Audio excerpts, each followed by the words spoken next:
Hello there. So today I want to talk about trans people.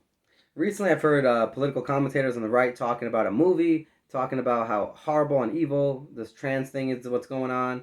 And I'm not here to tell you whether it is evil or bad or whatever it is. I'm not here to say that.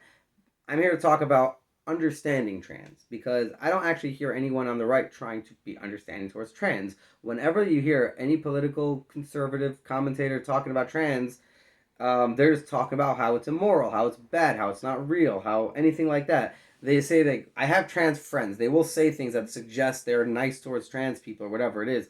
But what are they doing to help the issue here? What are they doing to help forward a positive thing of actually being able to have trans people that exist and actually deal with it? This is a reality. The reality is trans people exist. Now, you don't have to think they exist where they're literally trans. They exist to the extent that they believe they're trans, and that's good enough to being of a thing that actually exists. I personally would argue this idea of being a trans isn't a real thing. And I would compare that to goth and emo, people who identify as things that aren't real. Goths aren't real. There's no such thing as a goth person. There's a human person, and there's a male human, and there's a female human, but there's no such thing as a goth human. That's not a thing. I'm not even sure what it is. I do know there's parallels. I know goths, they cut themselves, they're depressed, they a lot of times I think do drugs, they smoke weed. I don't know, whatever it is. I don't know if trans people are smoking weed, but there's parallels. Trans people have a high depression rate, they have a high suicide rate, they have things that are in common with identity, with the fact that goth people are goth and they have to be that way because they're not comfortable in their own skin. There's things going on with parallels that you can actually talk about, actually get to. I don't have the answers. I can't tell you what's really going on here and tell you, if conservatives just know all this information, they'll be able to go to the trans people and get along and be fine. I don't have these answers, but I can tell you that there's a conversation to be had that's worth diving into and getting into and trying to be understanding and extending that olive branch that I don't see conservatives doing, frankly, and I think they should. So I'm here to just say that, express that, and that's it. That's basically the gist of it. I just want conservatives to actually try being more understanding and stop attacking and stop thinking like it's just all bad and immoral. We have to be against it and fight against it, and it's anti-God and anti-whatever it is.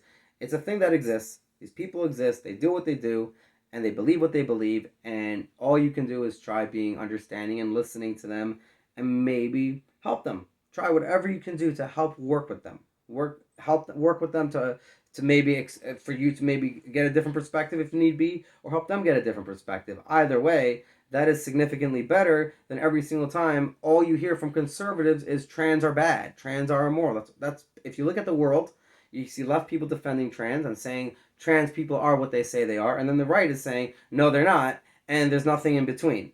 That's what I see. Maybe I'm wrong, but that's what I see, and I think that has to be changed. And conservatives to actually try being more understanding towards them and work with them better and be able to get them more on their side in a better way. There are trans people who are on the conservative side as far as I know, but I'm not sure how many there are out there like that. And I do think that the rhetoric, how both sides are talking about trans people needs to be fixed. And I think if there is an olive branch extended and the right goes to the left and says, we actually would like to talk about it like this, that conversation can come up where maybe the left you might think will attack it. Okay, but at least get the conversation out there. See what happens. You never know. See what you can do. What's going on now is not working and it's not good. Anyhow, like, subscribe, share. Thanks for watching. All the best.